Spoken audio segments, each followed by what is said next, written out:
ഞാൻ പറഞ്ഞില്ലടാ, നമുക്ക് വല്ല തട്ടുകടയും തുടങ്ങിയാൽ മതിയായിരുന്നു. അതാണെങ്കിൽ ഇത്ര പൈസയും ആവില്ല. തട്ടുകടേ? ഈ കാലത്ത് വല്ല ഡെലിവറി സർവീസ് തുടങ്ങിയെങ്കിൽ 10 പൈസ ഉണ്ടാക്കാറുണ്ട്. അതിന്റെ കാശ് ഇതിന്റെ അപ്പം തരുമല്ലോ. നേരത്തെ എന്റെ വീട്ടിൽ നിന്നാണ് 5 പൈസ കിട്ടത്തില്ല. എന്റെ കയ്യിലാണ് ഇനി 1 രൂപ എടുക്കാനില്ല. എടാ, പൈസ ഇല്ലാതെ നമ്മൾ എന്ത് ചെയ്യാനായിട്ടാണ്? നമ്മളിങ്ങനെ വർത്തമാനം പറഞ്ഞിട്ട് ഒരു കാര്യമില്ല. നമ്മൾ എന്തെങ്കിലും ചെയ്തേ പറ്റൂ. എന്താ പിള്ളേരെ, 3 പേരും ഉണ്ടല്ലോ. എന്തായി ബിസിനസിന്റെ കാര്യങ്ങളൊക്കെ?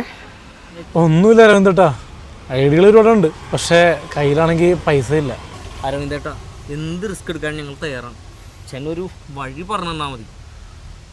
എടോ, ഞാൻ പിള്ളേർക്ക് ഒരു ഐഡിയ കൊടുക്കാൻ പോവാ. ഞാൻ പറയുന്ന